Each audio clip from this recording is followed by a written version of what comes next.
கண் திறந்த ராமர் சிலையை நம்ம பார்க்கின்றோம். ஒரு 5 நிமிடத்துக்கு முன்னாடி வரைக்கும் இந்த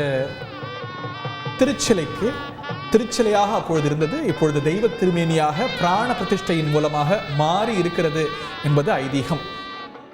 அந்த சிலையின் கண்கள் மட்டுமல்ல, இந்த பிராண பிரதிஷ்டையின் மூலமாக தெய்வத்தின் பிராணம் அங்கே இறங்கி அருட்கண்களும் திறக்கிறது என்பது மரபு. சில காட்சிகளை நம்மளால் பார்க்க முடியல, அந்த கிரியைகள் நடந்ததுனால இது ஒளிப்பதிவு ஆகலை. இந்த கண்கள் திறந்த உடனேயே முதல்ல அவர் பார்ப்பது பொதுமக்களையோ பக்த கொடிகளையோ அல்ல, கண்ணாடி அதன் முன்பு வைக்கப்பட்டது. அந்த கண்ணாடியில் அந்த தெய்வ திருமேனியிலிருந்து வெளிப்படக்கூடிய சக்தியானது மீண்டும் ரிஃப்ளெக்ட் ஆகி அந்த தெய்வ திருமேனியிடமே செல்ல வேண்டும் என்பது மரபு. திருஷ்டி கழிக்கிறதுக்காக கண்களில், இந்த ராமருடைய கண்களில் மையும் வைக்கப்பட்டது.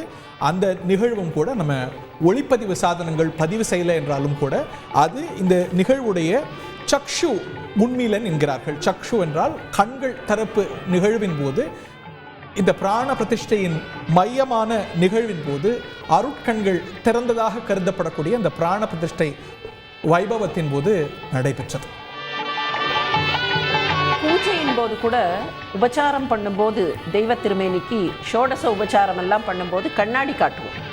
அந்த கண்ணாடி காட்டுவது எதற்காகனா, அவருடைய அந்த உக்ரம், அந்த முழுமையான கருணை வந்தால் அதை முழுமையாக எல்லாராலையும் ஏற்றுக்கொள்ள முடியாது, நம்மால் ஏற்றுக்கொள்ள முடியாது.